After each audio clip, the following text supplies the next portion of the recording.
जय श्री राम। स्वागत करते हैं आप सभी दोस्तों का हमारे इस चैनल में पाकिस्तानी हिंदू रिएक्शन 2.0। कैसे हैं आप सभी लोग? उम्मीद करते हैं आप सभी लोग ठीक हों और आप सभी लोग अपनी लाइफ में खुश रहो, यही हमारी भगवान से प्रार्थना होगी। तो आप सभी लोगों से निवेदन है कि अगर आप हमारे चैनल पर नए हैं तो हमारे चैनल को सब्सक्राइब कीजिए, बेल आइकन ज़रूर बिल्कुल। दबाइए। आप वीडियो तो देख लेते हो, आप सब्सक्राइब करना भूल जाते हो। प्लीज़ हमारे चैनल को सब्सक्राइब कीजिए, पाकिस्तानी हिंदू को सपोर्ट कीजिए। और इसी के साथ आज की वीडियो बहुत ही कमाल की है, इस इतिहास पर है। टाइटल आप सभी के साथ शेयर कर देते हैं। चलो जी। दुनिया को जीतने वाला सिकंदर आखिर क्यों नहीं भारत को जीत सका? क्या बात है! मतलब कि भारत को नहीं जीत सका, इसके पीछे कोई दुनिया को जीतने वाला रीज़न होगा। सिकंदर अच्छा, आगे लिखा हुआ है Maharaja Porus versus Alexandra. Alexander. Alexandra था मतलब कि सिकंदर, हाँ। जिसको सिकंदर का नाम दिया गया। तो पहले हम वीडियो देख लेते हैं, उसके बाद जी फिर बात करते बिल्कुल। हैं। बने रहे हमारे साथ इस वीडियो के एंड तक। Let's go. जहां बात चल रही हो दुनिया के महान योद्धाओं की, वहां सिकंदर का नाम ना लिया जाए तो ये मुमकिन ही नहीं है। इतिहास में सिकंदर को एक ऐसा इंसान कहा जाता है जिसने दुनिया के ज्यादातर हिस्सों को जीत लिया था। सिकंदर भारत को भी जीतना चाहता था, लेकिन हमारे देश के एक बहादुर राजा की वजह से सिकंदर भारत को जीतने में नाकाम रहा। कौन था ये क्या राजा बात और है! कैसे इसने सिकंदर के इरादों को नाकाम भारत किया, जैसे चलिए देखते हैं। सबसे पहले हम ये जानते हैं सुनने कि थे। सिकंदर कौन था। सिकंदर यूनान का निवासी था और उसका जन्म 356 ईसा पूर्व को पेल में हुआ था। अपने बाप फिलिप की मौत के बाद सिकंदर मैसेडोनिया का शासक बना और उस वक्त सिकंदर की उम्र महज 19 साल थी। मैसेडोनिया की गद्दी पर बैठने के बाद ही सिकंदर ने दुनिया को जीतने का मकसद बना लिया और अपने इस इरादे को पूरा करने के लिए निकल पड़ा। सिकंदर दुनिया को जीतने के लिए अपने रास्ते में आने वाली हर मुश्किल और हर ताकत को खत्म करता चला गया। जहां एक तरफ दुनिया की बड़ी बड़ी ताकतें सिकंदर के सामने घुटने टेक रही थीं, वहीं दूसरी ओर छोटी छोटी रियासतों ने तो अपने आप ही उसके सामने सरेंडर कर दिया और उसको अपना राजा मान लिया। उस वक्त दुनिया में कोई इंसान ऐसा नजर नहीं आ रहा था जो उसको हरा सके या उसकी टक्कर ले सके, सिवाय एक इंसान के। और वो इंसान कोई और नहीं बल्कि हमारे देश का एक राजा था जिसका नाम था पोरस। दोस्तों, पोरस। राजा पोरस एक ऐसा इंसान था जिसके साथ ना तो इतिहास ने इंसाफ किया और ना ही उसके देश वालों ने, क्योंकि भारतीय इतिहासकारों ने राजा पोरस को वो अहमियत नहीं दी जिसके असल में वो हकदार थे।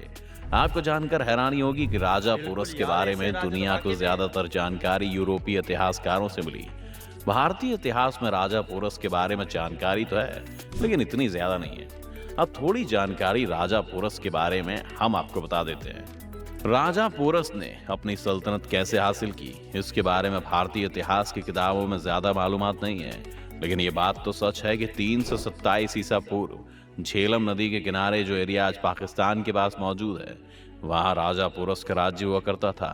जिस वक्त बादशाह सिकंदर पूरी दुनिया को जीतने के लिए निकला था, उसी वक्त भारत में भी राजा पोरस के नाम से एक नई ताकत उभर रही थी। धीरे धीरे राजा पोरस छोटे छोटे कबीलों और बादशाहों को हराकर बहुत ताकतवर हो चुका था। राजा पोरस के लोग ईरान के बादशाह दारा को टक्कर देने को मानने लगे थे। सिकंदर धीरे धीरे ईरान की बॉर्डर पर पहुंच चुका था। ईरान को राजा पोरस का पड़ोसी समझा जाता था। आपको बताते चलें कि ईरान की सल्तनत उस वक्त इतनी ताकतवर थी कि उसको सिकंदर के बाद दुनिया पर हुकूमत करने वाला दूसरा इंसान माना जाता था। तारा यही के। वजह थी कि सिकंदर को इस सल्तनत को जीतने के लिए कई लड़ाइयां लड़नी थी। जब सिकंदर और ईरान के राजा के बीच आखिरी लड़ाई हुई तो बुरे और खतरनाक हालात में ईरान के बादशाह दारा ने अपने पड़ोसी राजा पोरस से मदद मांगी। बादशाह ने राजा पोरस को खत लिखकर मदद मांगी।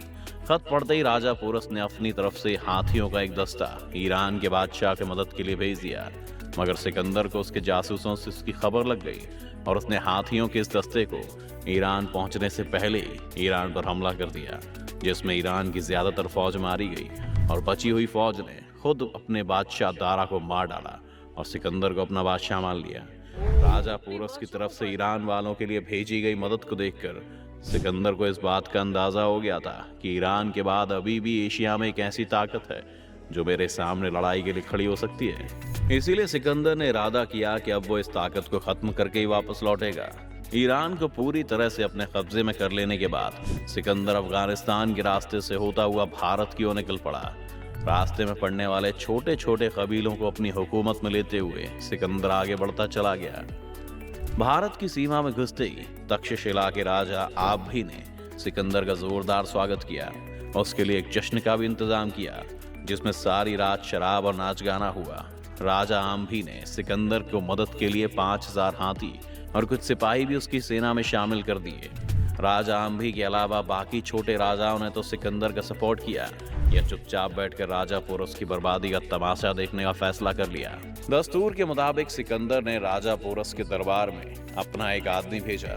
उसने राजा पोरस से कहा कि अगर वो सिकंदर को अपना राजा मान ले तो बादशाह उनसे जंग नहीं करेगा, बल्कि उन्हें आराम से अपना राज्य करने देगा और चुपचाप चला जाएगा। राजा पोरस ने उसकी ये बात ठुकरा दी, जिसकी वजह से सिकंदर गुस्सा हो गया और अपनी फौज लेकर पोरस पर हमला करने के लिए निकल पड़ा। लेकिन पानी से पूरी तरह भरी झेलम नदी ने सिकंदर का रास्ता रोक लिया।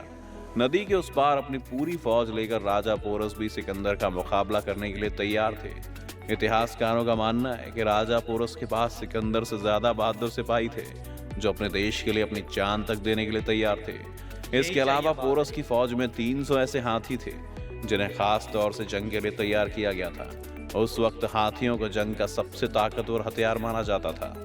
आखिरकार अपनी होशियारी और सूझबूझ से एक रात सिकंदर झेलम नदी को पार करने में कामयाब रहा। नदी पार करते ही सिकंदर का मुकाबला पोरस की एक छोटी सेना से हुआ, जिसका कमांडर पोरस का अपना ही बेटा था। इस सेना को सिकंदर ने बड़ी आसानी से हरा दिया। इसके बाद राजा पोरस और सिकंदर के बीच लड़ाई शुरू हो गई। आपको एक और बात बताते चले कि यह लड़ाई इतिहास की इकलौती ऐसी लड़ाई थी जिसमें टाइम तय किया गया था कि सूरज निकलने से सूरज डूबने तक की लड़ाई होगी, रात में कोई लड़ाई नहीं होगी। शुरू में तो राजा पोरस की सेना पर सिकंदर और उसकी सेना भारी पड़ गए, मगर बाद में जब राजा पोरस ने अपने हाथियों को लड़ाई के मैदान में उतारा तब लड़ाई एकदम बदल गई, क्योंकि ऐसा पहली बार हुआ था जब सिकंदर की सेना ने हाथियों की सेना से मुकाबला किया हो। थोड़ी देर में सिकंदर की सेना घबरा गई और सेना में हाहाकार मच गया, मगर इस बार भी सिकंदर ने अपनी होशियारी से लड़ाई का रुख बदल दिया। उसने अपने सैनिकों को ऑर्डर दिया कि हाथियों की आंख पर निशाना लगाए और अपने कुछ सैनिकों को चलती हुई मशालें देकर हाथियों के करीब भेज दिया, जिससे हाथी पागल हो गए और खुद अपने ही सैनिकों को मारने लगे। कहा जाता है कि पोरस के हाथियों ने उसकी सेना को इतना नुकसान पहुंचाया जितना सिकंदर की फौज भी ना पहुंचा सकी। बहुत ज्यादा बारिश हो जाने की वजह से मैदान में कीचड़ हो गया, जिससे राजा पोरस के रथ के पहिए कीचड़ में फंस गए, मगर राजा पोरस ने हिम्मत नहीं हारी और मुकाबला करते रहे। ये लड़ाई करीब 8 घंटे चली। लड़ाई में सैनिकों से लेकर राजा पोरस और सिकंदर बुरी तरह घायल हो गए। सिकंदर की ओर से जंग बंद करने की अपील की गई, लेकिन राजा पोरस ने अपील ठुकरा दी। सिकंदर ने राजा पोरस के एक दोस्त, वैसे तो राजा पोरस का दोस्त था मगर पहले ही सिकंदर से जा मिला था, उसको सिकंदर के पास भेजा। उसके बाद समझाने पर राजा पोरस लड़ाई बंद करने को तैयार हो गए। यूरोपीय इतिहासकारों का मानना है कि लड़ाई का कोई भी रिजल्ट नहीं निकला, या फिर राजा पोरस को इसमें जीत मिली और सिकंदर वापस चला गया। यहीं पर है सिकंदर का एक बहुत ही पसंदीदा घोड़ा जिसका नाम बाऊ केफला था। उसकी मौत हो गई और सिकंदर उदास हो गया और उसने वापस लौटने का फैसला ले लिया। सिकंदर ने झेलम नदी के किनारे बाऊ केफला नाम का एक नगर भी बसाया। भारत से लौटते समय रास्ते में 323 ईसा पूर्व बेबीलोन में सिकंदर की मौत हो गई और एक बहादुर विश्व विजेता बनने का सपना देखने वाला इंसान इस दुनिया से चला गया। दोस्तों, आपको क्या लगता है, सिकंदर महान था या हमारे देश का राजा पोरस? कमेंट करके राजा अपनी राय पोरस में महान जरूर। था, महान जिसने था। वो ऐसी कट्टर सोच को खत्म कर दिया। हाँ, और सिकंदर ने मतलब कहा कि जंग को मतलब रोकने का कहा, फिर भी जो राजा पोरस है वो वो डटे मान रहे। नहीं रहे थे। हाँ, वो फिर भी वो डटे रहे। उन्होंने कहा अब तुम आए हो तो मतलब कि अब या तुम अब ये जंग खत्म होगी तो हम दोनों में से कोई एक मरेगा, हारेगा, तभी ये जंग खत्म हाँ, होगी। बिल्कुल। फिर जब राजा पोरस का एक दोस्त जो सिकंदर से मिला हुआ था, उसको सिकंदर ने भेजा राजा पोरस के पास समझाने के लिए। फिर राजा पोरस जो है वो मान गए कि चलो मैं जंग को बंद करता हूँ, लेकिन इस जंग का कोई नतीजा नहीं निकला, ना ही कोई मैं पक्ष तो हारा, जीत जो है ना वो राजा पोरस की ही मानती राजा हूँ। पोरस की है। हाँ, क्योंकि हाँ, पूरी दुनिया जो है वो उसके सामने झुकती आ रही थी, उसके सामने हारती आ रही थी। लेकिन राजा पोरस नहीं झुके, और वो झुके बल्कि नहीं। उस वो क्या नाम है सिकंदर राजा पोरस के आगे झुक ही गया। झुक ही गया, हाँ। हाँ, लेकिन एक राजा पोरस नहीं झुके। उनकी सोच के सामने ऐसे झुका हाँ, कि ये राजा मतलब कि अपनी जान देने के लिए उतावला हो जा रहा है, लेकिन अपनी मातृभूमि को हमें नहीं देगा। तो हाँ, ऐसे मतलब लेकिन कि उन्हें जो आदमी से है लड़ना ही फजूल है, हम वापसी ही चले। हाँ, जब उसका घोड़ा मरा तभी वो वापसी गए, उसका दिल टूट गया। हाँ, लेकिन उसे तो अपनी सिकंदर को अपनी जान की मतलब उसे अपनी जान से मतलब था ना। हाँ, और उसके राजा उसको भी पोरस डर को लग गया। हाँ, राजा पोरस को अपनी जान की परवाह नहीं, अपनी अपनी जान की मातृभूमि और हाँ, अपने बिल्कुल। लोगों की परवाह थी। और बड़े अफ़सोस की बात है कि ऐसे महान राजा की मतलब कि हाँ अपने ही प्रजा को मतलब कि अपनी ही प्रजा अपने इतने महान राजा को भूल गई। बड़ी दुःख की बात है। अच्छा, सीरियल भी बना हुआ है, मैंने ये सीरियल 1-2 बार देखा है। सीरियल बना हुआ है लेकिन पढ़ाया भी तो जाना पर मैं चाहिए। हाँ, पढ़ाना भी भारत के चाहिए। इतिहास में पढ़ाया शायद जाना भारत चाहिए। में पढ़ाया जाता हो, हमें तो पढ़ाया जाता हो तो लेकिन उसने क्या कहा कि आज तक इसका कोई किसी को पता ही नहीं है।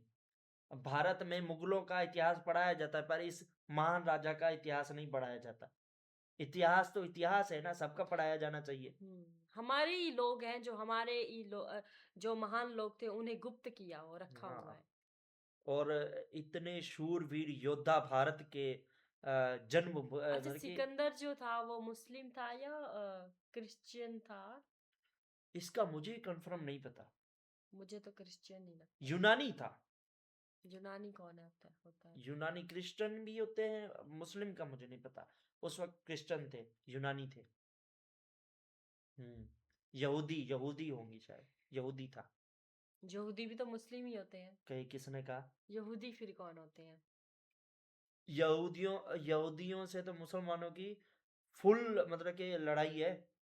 अ, यहूदियों के मुल्क में अपना पाकिस्तान का ये पासपोर्ट इजाज़त भी नहीं देता जाने के लिए, स्पेशली लिखा हुआ है।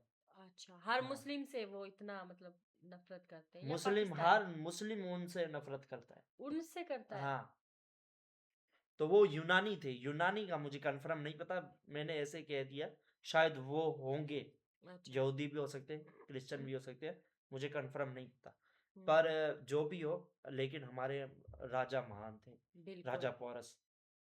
ऐसे मतलब कि भारत माता ने ऐसे महान शूरवीरों को जन्म दिया और उन शूरवीरों की कथाएँ हमारे भारतवासियों को पता ही नहीं। कितने दुःख की दुख बात है। की बात है, बिल्कुल। और मतलब कि इतना यार बल ना होने के बावजूद भी सोच यही बना रखना कि हमारी जीत पक्की है। अच्छा, वो सिकंदर से काफ़ी दुनिया की मतलब पावरफुल जो लोग थे, क्या कहे, राजा, हाँ, उनसे लड़े और उनके आगे झुक गए। जो जो आम से वो देखो दारा को, ईरान का राजा हुँ, कहता है कि वो सिकंदर के बाद दूसरे नंबर पे था कि दुनिया पर राज कर सकता है, इतना मतलब कि पावरफुल था। पावरफुल था। अच्छा, वो भी पर झुक गया। उसको भी सिकंदर ने हरा दिया, पर राजा पोरस को नहीं हरा पाया। और राजा पोरस ने उसके लिए मदद भी भेजी थी। और ये हमारे सनातन धर्म की हमारे सनातनियों को कोई खूबसूरती भी है। हमारे सनातनियों को कोई भी नहीं हरा सकता। कोई भी नहीं हरा सकता। हाँ, पीछे जो वार करता है हाँ, उसका भरोसा नहीं है, पर सामने से जो ललकारता है उसका तो मुंह तोड़ जवाब हमारे देते हैं। जितने भी महान जो है क्या कह सकते हैं छत्रपति शिवाजी हाँ, महाराज, वो संभाजी हाँ, महाराज, महाराणा उनको जो प्रताप, है उनको जिनकी हमने स्टोरी देखी है। हाँ, उनको जो है पीठ पीछे से वार करके हाँ, हराया गया धोखा, था। जिसमें धोखा। महाराणा प्रताप को तो मतलब कि ऐसा कुछ था ही नहीं। वो तो मतलब कि जो अपनी लिखी हुई थी मौत, उसी में गए हैं ना इस दुनिया से। छत्रपति शिवाजी महाराज उन्हें तो और धोखे उन्हें धोखे से शहीद किया और संभाजी महाराज को शहीद किया। बहुत ही और बुरी तरह। हमारे जो गुरु हैं, सिख गुरुओं को शहीद किया हाँ, धर्म के नाम पर। तो ऐसे करोड़ करोड़ आक्रमणकारी मतलब कि इनका साथ देने वाले अपने ही पहले साथ देते थे। लेकिन उन्होंने हमारे लिए तो बहुत कुछ किया है। उस हाँ, टाइम मतलब मुगल चाहते थे कि इस दुनिया में कोई भी जितने भी हिंदू हैं उन्हें हम कोई मुस्लिम कर दें। कोई और मतलब कि मजहब हो ही ना, सिर्फ एक ही मजहब हो बस। लेकिन एक ही सोच थी उनकी। लेकिन हमारे जो महान महान राजा थे, हाँ, उन्होंने ये इस सोच का विरोध किया और डट के सामना हाँ, किया। अगर विरोध ना करते तो आज जो है हम उस वक्त मुस्लिम नहीं थे। 300 कितने बीसी में था, 300 से प्लस बीसी, लेकिन ये इस्लाम को आए को मतलब कि 1500 साल हुए। तो वो उससे भी पहले का था। उस वक़्त मुसलमान यानी ये इस्लामिक नहीं था हम्म रिलीजन। उस वक़्त सिर्फ़ क्रिश्चियन और ये था हिंदू, बस यही थे और यहूदी थे। हम्म तो वो यहूदी हो सकता है या क्रिश्चियन हो सकता है। अच्छा हाँ, पर राजा पोरस की बात की जाए तो यार ऐसे महान राजा कहाँ, ऐसे महान राजा बहुत मुश्किल से मिलते हैं और उनकी हिस्ट्री ना पढ़ाई जाए यार, ये बड़ी दुःख की बात है। बिल्कुल तो भाई ये वीडियो हमारे बहुत ही प्यारे सब्सक्राइबर ने हमें बताई थी कि आप राजा पोरस की हिस्ट्री देखो। तो हम उसी के बेस पर वीडियो लाए। उस सब्सक्राइबर का बहुत दिल से धन्यवाद। और कैसी लगी आपको आज की वीडियो? आज की वीडियो अच्छी लगी हो तो वीडियो को लाइक कीजिए, शेयर कीजिए अपने सभी तमाम दोस्तों में और कमेंट ज़रूर करिएगा। इसी के साथ बिल्कुल मिलते हैं नेक्स्ट वीडियो में, तब तक के लिए जय जय श्री श्री राम राम।